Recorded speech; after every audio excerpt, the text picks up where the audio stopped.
नमस्कार, मी जयश्री जयास किचन मध्ये आपले स्वागत करत आहे. तर चला, आज मी तुमच्यासाठी एक खास रेसिपी घेऊन आलेली आहे.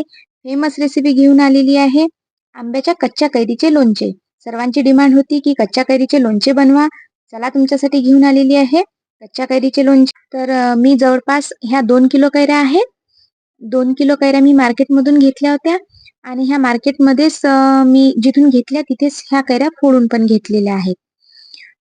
कैऱ्या एक काम करायचं की कैऱ्या फोडायच्या आधी ह्या कैऱ्या व्यवस्थित त्यांना धुवून मागायच्या आणि त्याच्यानंतरच त्यांना फोडून मागायच्या. ह्या फोडी आता पाण्याने धुवायच्या नाहीत. पाणी अजिबात या फोडींना लागलं नाही पाहिजे. जर पाणी लागलं तर ह्या फोडी खराब होतील आणि आपलं लोणचं हे वर्षभर टिकणार सुद्धा नाही. त्यानंतर ह्या मी संध्याकाळच्या वेळीच आणलेल्या आहेत, तर त्यामुळे मी याला मीठ लावून ठेवलेलं आहे आणि हळद लावून ठेवलेली आहे. जवळपास अर्धा किलोच्या जवळपास मी याच्यामध्ये मीठ टाकलेलं आहे आणि एक मोठा चमचा आपल्या भाजीचा चमचा भरून हळद टाकलेली आहे. आता रात्रभर मी हे असंच ठेवणार आहे याला. चला, तर आता आपण लोणच्याच्या मसाल्याची तयारी करूया. मी इथे जवळपास मोहरीच्या डाळीचे 1 पावचे पॉकेट आणले होते. त्यापैकी जवळपास 3 हिस्सा डाळ मी लोणच्यामध्ये टाकायला यूज केलेली आहे आणि जवळपास 1 हिस्सा डाळ मी राहू दिलेली आहे. ही डाळ व्यवस्थित भाजून घ्यायची. त्यानंतर इथे मी एक मोठा चमचा जिरे घेतलेले आहे. ते पण छान व्यवस्थित भाजून घ्यायचे आणि त्याच जिऱ्यामध्ये मी 1 चमचा सोप टाकलेली आहे. जिरा आणि सोप मी हे सोबतच भाजलेले आहे. कारण की क्वांटिटी कमी असल्यामुळे मी ते एकसाथच भाजलेले आहे. 1 चमचा जवळपास मेथी घेतलेली आहे आणि ती पण व्यवस्थित भाजून घेतलेली आहे.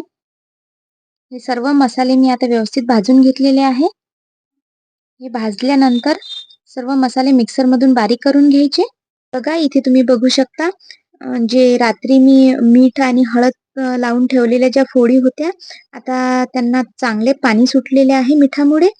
तर त्या मी आता मिठाच्या पाण्यातून काढलेल्या आहेत फोडी सर्व आणि एका पातेल्यामध्ये त्या काढून ठेवलेल्या आहेत आणि त्याच्यामध्ये ही मोहरीची डाळ टाकलेली आहे मी, जी आपण भाजून घेतली होती.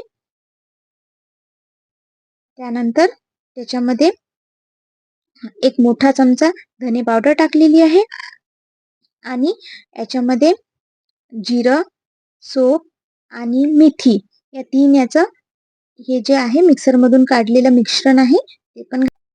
परत 1 चमचा याच्यामध्ये हळद घातलेली आहे आणि ह्या फोडी व्यवस्थित मिक्स करून घेतलेल्या आहे, जेणेकरून मसाले व्यवस्थित त्याला लागतील. यानंतर इथे कढईमध्ये मी 2 मोठी वाटी भरून तेल घेतलेले आहे. हे तेल फल्लीचे आहे. तुम्ही कोणतेही तेल यूज करू शकता, पण फल्लीच्या तेलाने लोणच्याला खूप छान टेस्ट येते. हे तेल व्यवस्थित मस्त गरम होऊ द्यायचे आणि थोडे थंड झाल्यावर ते लोणच्यामध्ये टाकायचे. त्यानंतर इथे एक छोट्या कढईमध्ये मी 1 वाटी सरसोचे तेल घेतलेले आहे. त्यामध्ये 1 चमचा हिंग टाकलेला आहे आणि तो गरम होऊ दिलेला आहे. त्याच्यानंतर हिंग गरम झाल्यानंतर त्याच तेलामध्ये 1 वाटी लाल तिखट टाकलेले आहे. बघा, हे 2 किलोचे लोणचे आहे. 2 किलोचे लोणचे तयार झालेले आहे.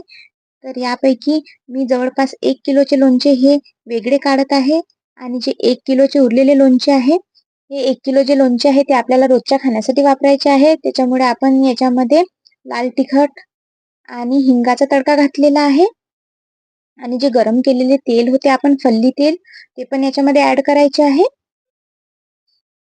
हे व्यवस्थित मिक्स करून घ्यायचे आहे आणि हे जे लोणचे आहे हे व्यवस्थित मिक्स झाल्यानंतर त्यामध्ये आपण जे फल्लीचे तेल आहे हे थोडे कोमट झालेले आहे. आता गरम केले होते आपण, ते त्याच्यामध्ये घातलेले आहे.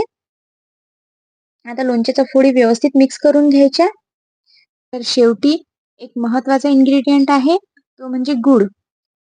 तर इथे मी गूळ खिसून घेतलेला आहे. छान लोणच्यामध्ये खिसलेला आहे गूळ. गुळाने लोणच्याला खूप छान टेस्ट येते.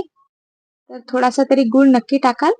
लोणचं त्याच्यामुळे खूप चवदार लागते आणि लोणच्याला थोडीशी गोड, आंबट गोड चव येते. त्याच्यामुळे लोणचे खायला आणखी मजा येते. बघा, जवळपास आपले लोणचे हे तयार झालेले आहे आणि शेवटी याच्यामध्ये परत 1 चमचा मीठ घालायचं आहे. कारण आपण आधी या लोणच्याच्या फोडीचं पाणी काढून घेतलेलं होतं. म्हणून चवीनुसार आपण त्याच्यामध्ये मीठ कमी जास्त करू शकतो. आंब्याचे लोणचे तयार आहे आणि तोंडाला पाणी सुटणारे हे आंब्याचे असे लोणचे तयार झालेले आहे.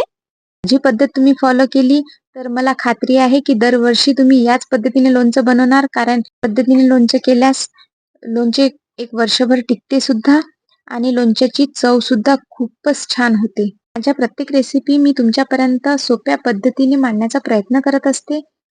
आणखी तुमची जर काही डिमांड असेल तर ते तुम्ही नक्की सांगू शकता. आपण ते नक्की पूर्ण करण्याचा प्रयत्न करू. अशाच माझ्या नवनवीन रेसिपी पाहण्यासाठी माझ्या YouTube चॅनलला लाईक करा, शेअर करा, सबस्क्राईब करा आणि माझ्या Facebook पेजला आणि Instagramला फॉलो करा. Thank you so much.